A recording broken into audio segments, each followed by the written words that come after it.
Et abonnez-vous pour ne pas rater la suite de l'aventure. On se retrouve dans un mois pour un prochain épisode d'un Ludonum en Corée. Ciao! Le lendemain de cette vidéo, une immense épidémie s'est déclarée en Corée du Sud. Le gouvernement, dépassé par les événements, a fait appel à Eric et ses super pouvoirs d'ergonome pour sauver le pays. Après des mois de recherche, la solution a été trouvée. Il fallait cueillir les fleurs de cerisier pour en extraire l'essence. Malheureusement, cette plante ne pousse qu'une fois par an début avril, obligeant votre serviteur à se cacher en attendant de pouvoir agir. Attends, t'as rien trouvé de mieux pour expliquer ton retard? Bah, c'est joli les fleurs de cerisier, non? Et tu penses que les gens vont gober ça? Je voulais montrer des fleurs de cerisier. Bon, assume et commence l'épisode au lieu de perdre ton temps au montage. Ok.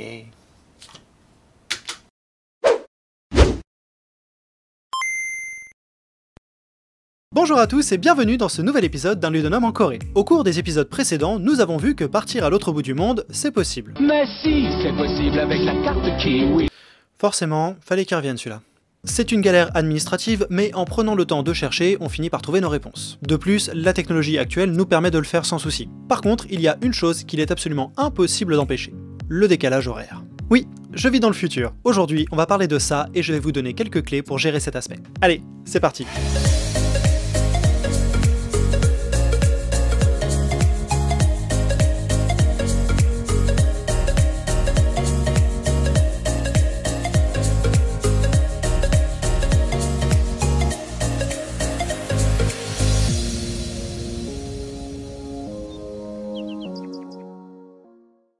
Encore une fois, un peu de contexte s'avère utile. Le monde est découpé selon une échelle de temps appelée UTC pour Universal Time Coordinated.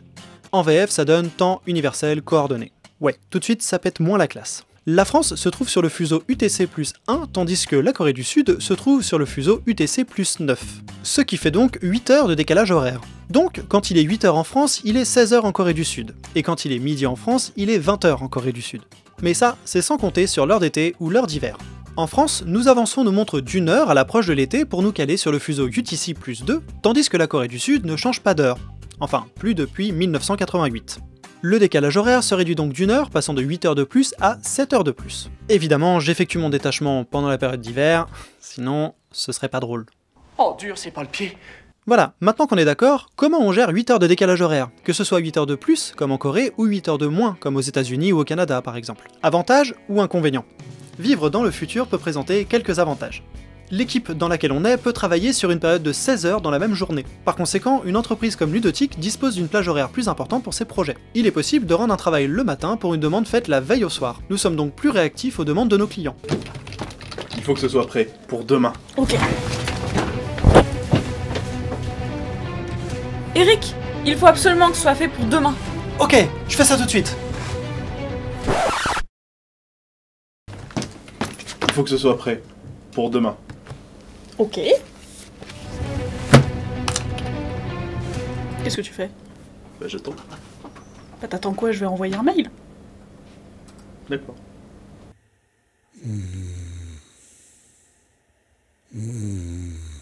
On peut également faire croire à nos collègues qu'on travaille super tard ou super tôt. Nani? Bien sûr, cela peut présenter quelques inconvénients. Lorsque l'on est indisponible sur une partie de la plage horaire de travail française, il est possible de rater certaines décisions ou changements d'organisation. De même, si une réunion est prévue en dehors de nos horaires de travail, c'est difficile d'y participer. Ou alors, faut être bien en forme. Alors, maintenant qu'on a vu ça, il faudrait qu'on s'occupe du planning de la semaine prochaine.